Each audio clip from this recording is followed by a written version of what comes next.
जो मन में आया वो बोलते जाओ और इस समाज को मूर्ख बनाते जाओ। वही कलयुग में सबसे बड़ा सत्संग हो गया है।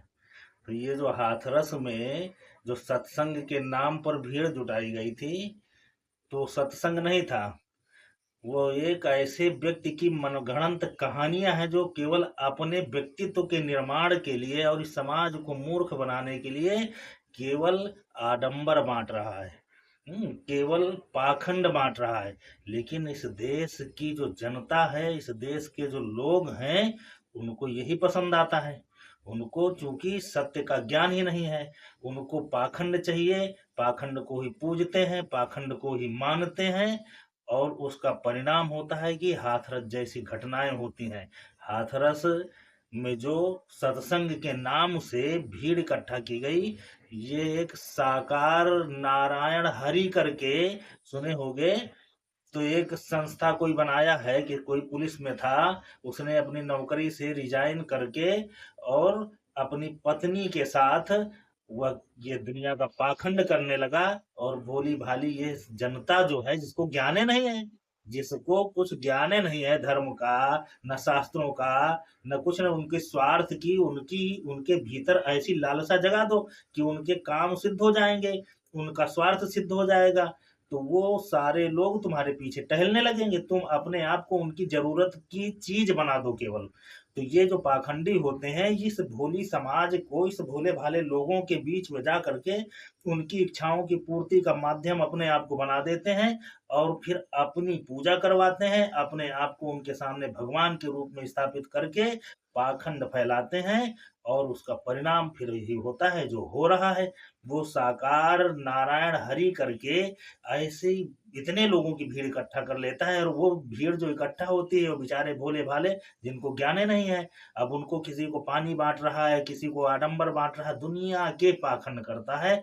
ऐसे लोगों पे जब तक नकेल नहीं कसी जाएगी तो ये घटनाएं होती रहेंगी। इनका न हिंदू समाज से कोई लेना देना है, न ये हिंदू संत हैं, न ये हिंदू शास्त्रों को जानते हैं, न हिंदू रीति रिवाजों को जानते हैं। ये केवल पाखंड ही पाखंड बांटते हैं, चाहे वो रामपाल हो, चाहे साकार नरी हो, चाहे साकार नारायण हरि हो, चाहे जो भी तमाम ऐसे संत हैं जो संत को बदनाम कर रहे हैं, बाबाओं को बदनाम कर रहे हैं, हिंदू सनातन धर्म को बदनाम कर रहे हैं। जबकि न वो हिंदू हैं, न बाबा हैं, न संत हैं, वो कुछ भी नहीं है, केवल पाखंडी हैं। इन पे नकेल कसने की जरूरत है। यही हिंदू समाज को बदनाम करते हैं, यही संतों को बदनाम करते हैं। इन्हीं की वजह से सनातन धर्म की दुर्गति होती है। और सबसे बड़ा दुर्भाग्य है कि सनातन समाज में जो बहुत कम लोग हैं जो धर्म के बारे में जानते हैं, और ज्यादातर लोग 80% लोग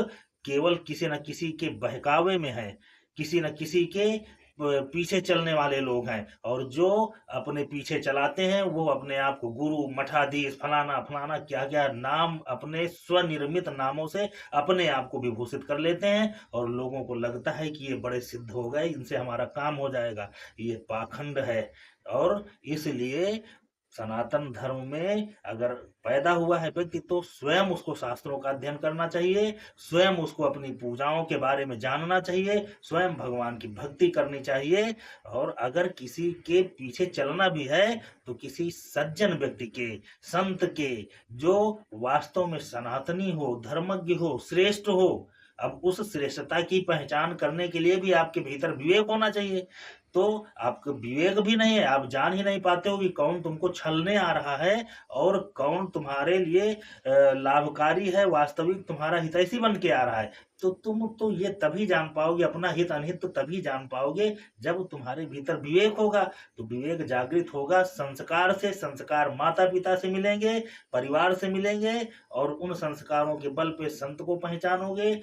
समाज में आप जो है जब तक संस्कारवान बन करके अपने आप को नहीं जान पाओगे, तब तक किसी तरीके छलते रहेंगे लोग और ये घटनाएं होती रहेंगी। तो इन बाबाओं के, इन पाखंडियों के चक्कर से अलग हटना चाहिए और स्वयं धर्म ग्रंथों का अध्ययन करो। भेष अच्छे हैं उन्हें आप पूजा कर रहे हैं। लखि सुबेश जगबंचक जेऊ, जिनको आपको देखना भी पाप है उनकी पूजा करने लगते हो। लखि सुबेश जगबंचक जेऊ, बेश प्रताप पूजिए तेऊ। लेकिन वहां पर कुछ ऐसे भी लोग हैं कि धरे कुबेश ताहु सन माना, जिम जग जामवंत हनुमाना।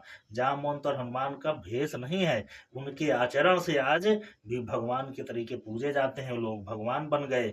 तो जो लोग जानते हैं वो हनुमान और जामवंत की भी पूजा करते हैं, उनके आचरण से पूजा करते हैं। और जो भेष को ही केवल पूजते हैं तो लोग रावण की भी पूजा करते हैं। आज भी तो रावण जय लंकेश कह के लोग पूजा करते हैं। तो ये तो शुरू से ही, जब से जड़ चेतन गुण दोष में विश्व कीन करतार, जब सृष्टि बनी है तभी से गुण और दोष से ही बनी है। तो कोई व्यक्ति भलो भलाई पेल है लहाई नीचाई नीच, तो नीच व्यक्ति जो होता है वो नीचता की तरफ झुक जाएगा, और जो श्रेष्ठ होगा वो श्रेष्ठता की तरफ जाएगा। तो जिन लोगों को ज्ञान नहीं है, इन पाखंडियों के चक्कर में पड़ करके, इनके भीड़ का हिस्सा बन करके इनकी शोभा बढ़ा देते हैं। और जिनको ज्ञान है वो अकेले रह कर भी स्वयं से और एकांत में अपनी साधनाएं करके श्रेष्ठ हो जाते हैं और सब फल पा लेते हैं। तो ये अपने अपने विवेक का और अपने अपने ज्ञान की बात है। तो सुधा सराहि सरलता, गरल सराहि नीच, भलो भलाई पेलाय लहै निचाई नीच।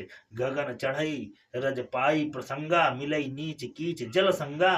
तो ये सब तो हमारे गोस्वामी तुलसीदास जी ने लिख दिया है कि जिनकी प्रवृत्ति ही दूषित होगी, नीचता की होगी, तो नाले में जा करके मिल जाएंगे नीचे, माने जल के साथ बह करके। और जो श्रेष्ठ प्रवृत्ति के होंगे तो गगन चढ़ई रज पाई प्रसंगा, तो अच्छा संगत पा करके हवा के साथ वो आकाश में उड़ जाते हैं। तो ये सब प्रवृत्तियां हैं। तो इन आडंबरी और इन ढोंगी लोगों से बचना चाहिए, चाहे वो रामपाल हो, चाहे साकार नारायण हरि हो, चाहे तमाम ऐसे लोग हैं, किसी का नाम लेना कोई जरूरी नहीं है। लेकिन जब ये विवेक अपने आप आ जाएगा, आपकी धर्म के प्रति आस्था होगी, आपकी लालसा होगी, धर्म के प्रति आपकी जिज्ञासा बनेगी, तो आप उनको शास्त्रों को पढ़ोगे, और जब पढ़ोगे तो जानोगे, और जब जानोगे तो मान जाओगे। बिनु विश्वास भगति नहीं, तही बिनु द्रवहि न राम।